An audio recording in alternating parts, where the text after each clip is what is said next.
बिस्मिल्लाहिर्रहमानिर्रहीम। बड़ा ये शब्द सुन के हम लोग घबरा जाते हैं, ये क्या है?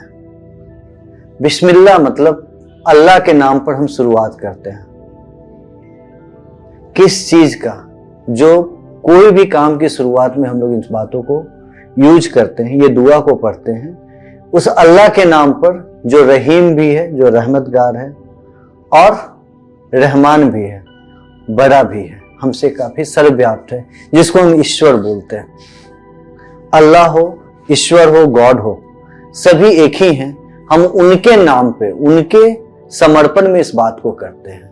अध्यात्म किसी भी प्रैक्टिस का विरोध नहीं करता, सारी प्रैक्टिसेस को एक्सेप्ट करता है जो ईश्वर के राह में है, जो अल्लाह के राह में है, जो खुदा के राह में है। और श्रीमद् भगवत गीता भी हमें सिखाती है कि अपने सारे कर्मफल अपने ईश्वर पर समर्पित करो। तो आज अगर हम लोग शुरुआत इस वीडियो का कर रहे हैं तो बिस्मिल्लाहिर्रहमानिर्रहीम के नाम से, मतलब ईश्वर के नाम से, उस खुदा के नाम से हम शुरुआत कर रहे हैं। मतलब अपने कर्म का सारा फल और कर्म का सारे बंधन हम अपने ईश्वर पर, अपने खुदा पर, अपने अल्लाह पर समर्पित करके बात करते हैं। आज हम लोग बात करें कि हमारे अध्यात्म में इस्लाम का क्या एसेंस हम लोग लेते हैं। सबसे बड़ी चीज आती है, इस्लाम निराकार ब्रह्म को मानता है। निराकार ब्रह्म जो ईश्वर या खुदा अल्लाह, वो किसी भी आकार में नहीं है, वो सर्वव्याप्त है, हर जगह है। ये पूरी कायनात, ये जगत उनके द्वारा बनाई गई है। हमें समझना पड़ेगा ये निराकार ब्रह्म जो है वही इस्लाम का बेसिक कॉन्सेप्ट है। दूसरी चीज आती है, इस्लाम जो सामाजिक रूप से भी हम लोगों को काफी अच्छे रूप में आगे बढ़ाया है। एक एक छोटी छोटी शिक्षाएं हमको मिलती है जो एसेंस है इस्लाम का। पहली चीज क्या? इस्लाम में कोई भेदभाव नहीं है, कोई छोटा और कोई बड़ा नहीं है। जो कुछ है सब कुछ अल्लाह है, वो रहमतगार है, उनके बारे में है। उनके बाद सारे मनुष्य, जानवर सभी एक समान है, उनमें कोई भेद नहीं है। आप वो अल्लाह के राह पे चले, आप नेक बंदा बने, केवल वही सिखाई गई है। यहां भेदभाव, छोटा बड़ा, जाति प्रथा, इन चीजों का विरोध है। दूसरी सबसे बड़ी बात आती है इस्लाम में, आपको करबला का युद्ध, जहां आपको सैक्रिफाइस के बारे में सिखाया गया है अपने धर्म के लिए, जिसको धर्म युद्ध भी बोला जा सकता है। एक महाभारत हुआ था धर्म युद्ध, जहां धर्म की पूर्ण स्थापना हुई थी। उसी ढंग से करबला का युद्ध हुआ, जहां इमाम हुसैन अपने को शहीद किए और करबला के सैक्रिफाइस का, करबला के बैटल के थ्रू उसने इस्लाम को पूर्ण स्थापना की, इस्लाम के बारे में व्याख्या की, इस्लाम के बारे में बताया, उसके एसेंस को बताया। फिर हम लोग और आते हैं 5 टाइम नमाज। वो नमाज क्या है? एक तरह का एक्सरसाइज है जिसमें सबसे पहले आप अपने सोल को प्यूरिफाई करते हैं, साथ साथ आप अपने शरीर को भी मजबूत बनाते हैं। जो अलग अलग स्टेप्स है नमाज का, नमाज अदा करने का, जिसमें आप अपने ईगो को तोड़ते हैं अपने अल्लाह के सामने, बोलते जो भी हो तुम हो, अपना सर झुकाते उनके सजदा में।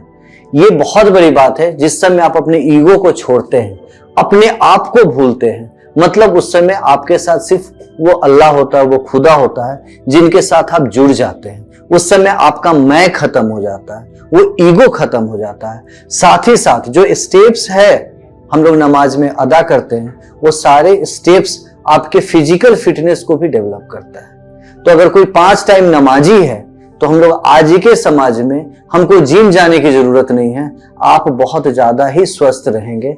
5 टाइम नमाजी को कभी भी स्वास्थ्य की प्रॉब्लम नहीं हो सकती है, उनकी हेल्थ इशू नहीं हो सकती है। इसके बाद आता है इस्लाम का एसेंस। हम लोग और भी देखें, सूफिज्म भी उसका एक पार्ट है, जिसमें किस ढंग से आप अपने को कनेक्ट कर पाते हैं। कोई संगीत से करता है, कोई गीत से करता है, कोई अलग अलग स्टाइल है, अलग अलग तरीका है, लेकिन हर जगह वो अपने को तोड़ता है। एक खुदा, एक ईश्वर, एक में विश्वास करता है, जो हमारी वननेस फिलॉसफी भी बोलती है। प्रैक्टिस की अलग अलग रास्ते हैं, अलग अलग चीज है, लेकिन जब आप अल्टीमेट पे पहुंचते हैं तो आप अपने एक के साथ जुड़ते हैं। एकात्मकता, वही यहाँ इस्लाम में है, जहां आप केवल एक खुदा के सामने झुकना है और किसी के लिए नहीं। इस्लाम भय से अपने को दूर करता है। जब आपको अपने अल्लाह पर डिवोशन है, पूरा डिवोशन है, तो आपको दूसरे से कोई भय की बात ही नहीं होती है। इसीलिए बोला गया है इस्लाम में चलने वाला व्यक्ति भयहीन होता है, उसके अंदर किसी का भय नहीं होता है। इस्लाम में रोका गया है कि आप ब्याज, सूद नहीं लेंगे पैसे पर।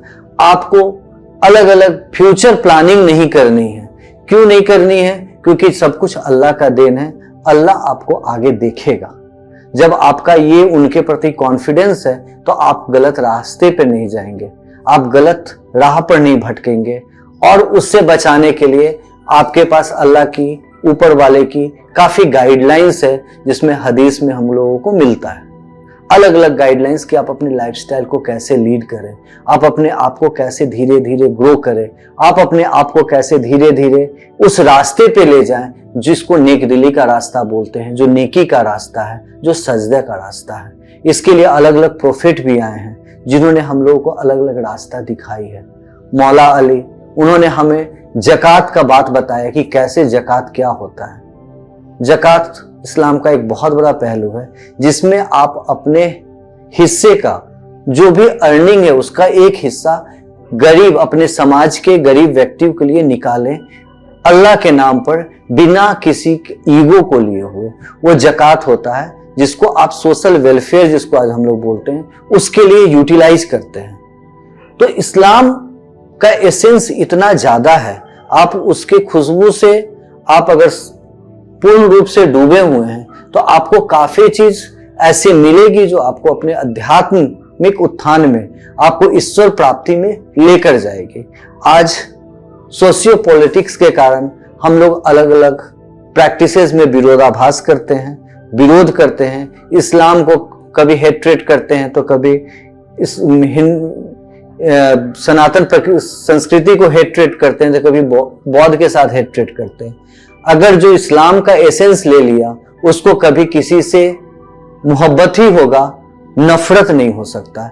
इस्लाम सभी को एक साथ जोड़कर बिना भेदभाव के इबादत करना सिखाता है। जब आप नमाज अदा करते हैं, सभी एक साथ करते हैं, क्या छोटे क्या बड़े, क्या कास्ट, क्या रिलीजन, क्या ब्रीड, इसका कोई भी भेदभाव नहीं है।